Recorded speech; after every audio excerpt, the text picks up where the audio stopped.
একের মধ্যে একাধিক সংবাদ নিয়ে আপনাদের সাথে রয়েছে আমি বর্ণালী। সংবাদ শুরু করার আগে দেখে নিন শিরোনাম। ফটিকরায় থানার পুলিশ ও টিএসআর বাহিনীর যৌথ অভিযানে কৈলাস শহরে 30 কেজিরও অধিক গাঁজা উদ্ধার। 12 ফেব্রুয়ারি থেকে জাতীয় সড়ক এবং রেল লাইন অনির্দিষ্টকালের জন্য বন্ধের হুমকি টিআইএসএফ এর। মানবাধিকার কমিশনের সচেতনতামূলক আলোচনা সভা বিলোনিয়াতে। ত্রিপুরা পুলিশের 150 বছর পূর্তি উপলক্ষে সচেতনতামূলক শিবির অনুষ্ঠিত হয়। নীলামবাজার নয়াগ্রামের অষ্টপ্রহর হরিনাম সংকীর্তনের আজ আনুষ্ঠানিক শুভারম্ভ হয়েছে। নীলামবাজারের যাত্রাপুরের সার্বজনীন শ্মশানঘাটের আনুষ্ঠানিক দ্বার উদ্ঘাটন সম্পন্ন। চণ্ডীপুরের খানকায়ে তৈয়বিয়ার বিশাল আয়োজনে জোর প্রস্তুতি শুরু।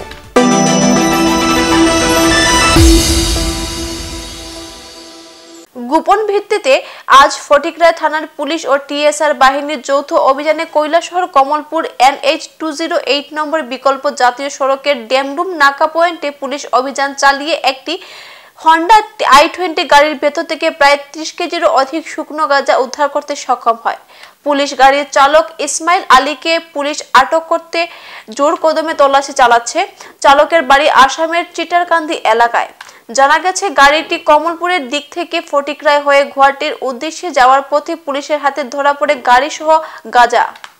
চলে আজকে 11টা সাড়ে 11টা নাগাদ আমাদের কাছে একটা ইনফরমেশন আছে যে একটা হুন্ডাই i20 গাড়ি একটা কমলপুরের দিক থেকে আসবে।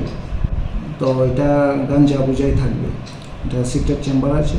তো অ্যাকর্ডিংলি আমরা নাকার যে অফিসার আছে এবং স্টাফ আছে তাদেরকে ইনফর্ম করি এবং অ্যাকর্ডিংলি আমরা 11:30 নাগাদ ওই i20 গাড়িটা আমরা ডিটেন করি। ডিটেন করার পরে আমরা প্রসিজিওর মেনটেন করে সার্চ করে আমরা সিক্রেট চেম্বার থেকে 30 কিলো ড্রাই গাঞ্জা রিকভারি করি এবং একজন সঙ্গে ধরতে পারি।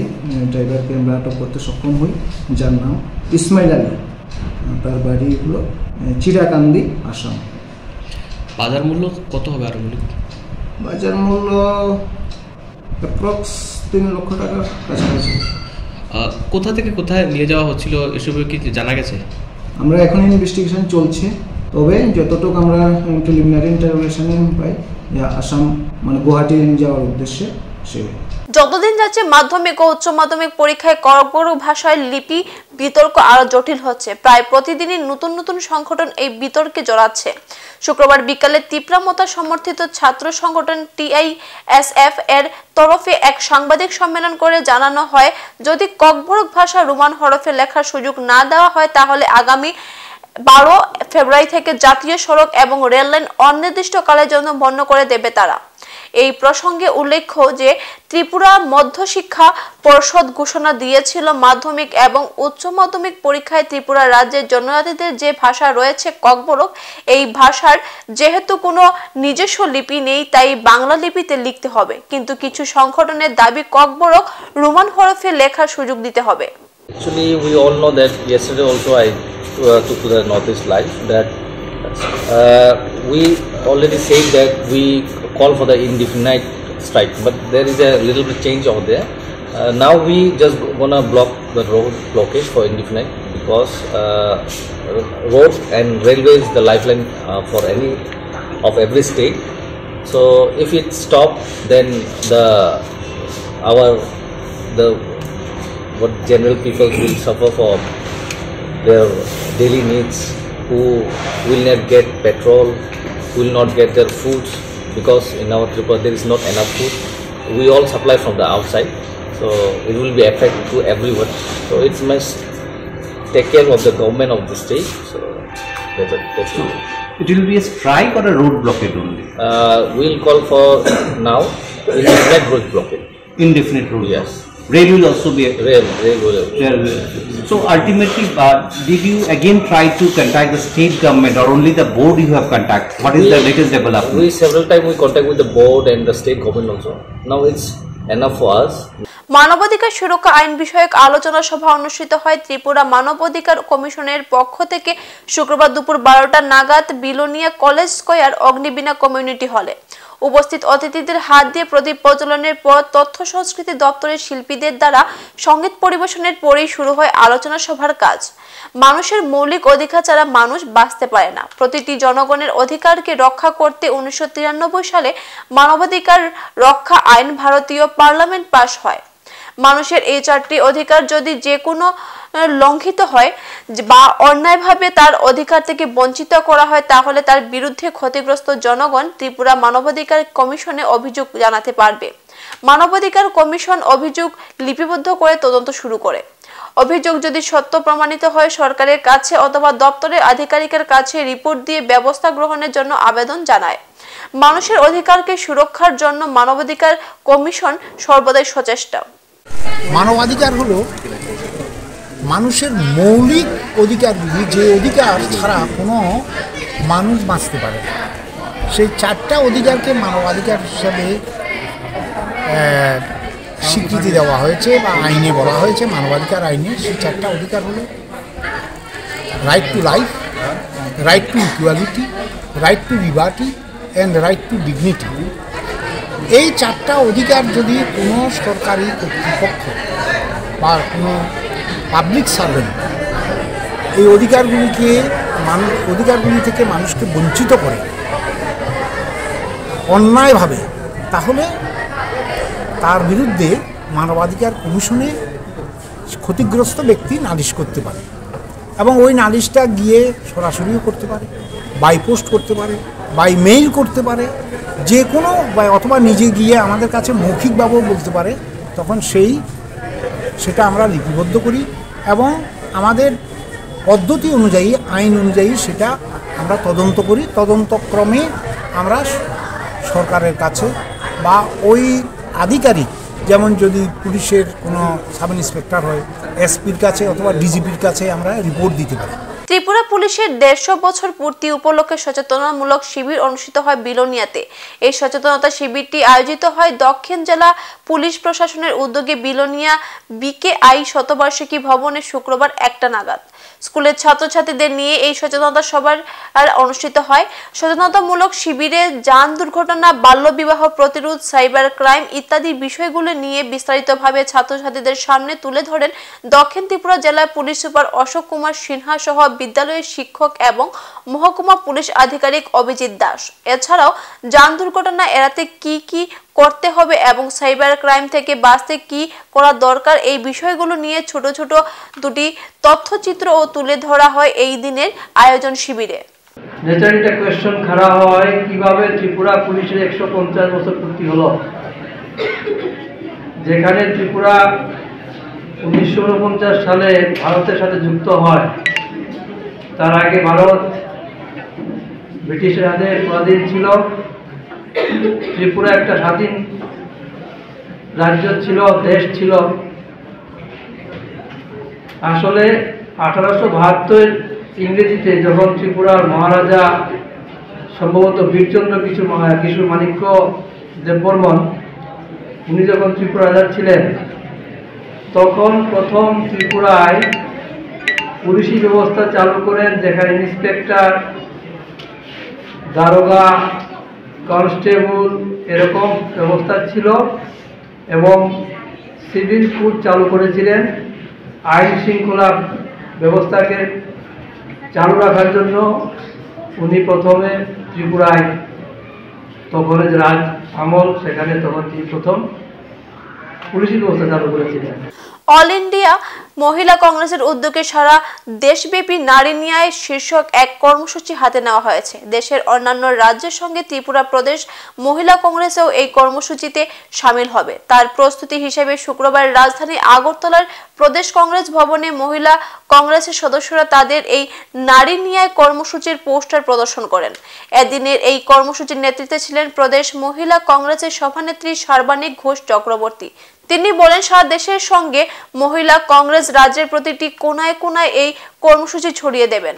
পাশাপাশি নির্যাতিত মহিলাদের পাশেও থাকার অঙ্গীকার করেন এদিন। নারী ন্যায়ের উপর আমাদের প্রিয় রাহুল গান্ধী যে ভারতের জন্য ন্যায় যাত্রা শুরু করেছেন, সেটা সমস্ত ধরনের মহিলা এবং যুবক ছাত্র সবাইকে নিয়ে শ্রমজীবী মানুষদের সবার সাথে মিলিত হচ্ছেন। উনি চাইছেন সবাইকে ন্যায় পাইয়ে দেওয়ার জন্য লড়াই জারি রাখছেন। তার সাথে ত্রিপুরা রাজ্যে আজকে আমরা কিছুদিন আগেই মহিলা কংগ্রেসের স্টেট কমিটির তরফ থেকে একটা প্রেস কনফারেন্স করা হয়েছিল।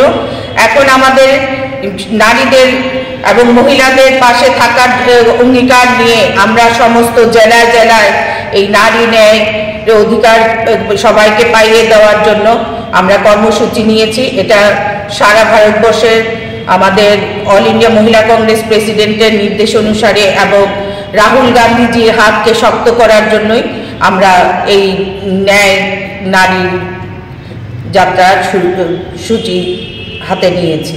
নীলামবাজারের নয়াগ্রামে ধারাবাহিক অষ্টপ্রহর হরিনাম সংকীর্তন এবার এক যুগ সম্পন্ন করেছে। অন্যান্য বারের মতো আজ আনুষ্ঠানিক উদ্বোধনী পর্বে নয়াগ্রামে প্রচুর সংখ্যক মহিলারা নয়াগ্রাম থেকে দীর্ঘ পথ পদযাত্রা করে বাহাদুরপুরের শ্রী চৈতন্য গৌরাঙ্গ জিউ মহাপ্রভুর আখড়াতে থেকে নয়াগ্রামের সংকীর্তন মণ্ডপে মহাপ্রভুকে পৌঁছান। বিকাল থেকেই শুরু হয়েছে অষ্টপ্রহর হরিনাম সংকীর্তন। আজ অধিবাস কীর্তন পরিবেশন করবেন রাধেশ্যাম বাবাজি সম্প্রদায়।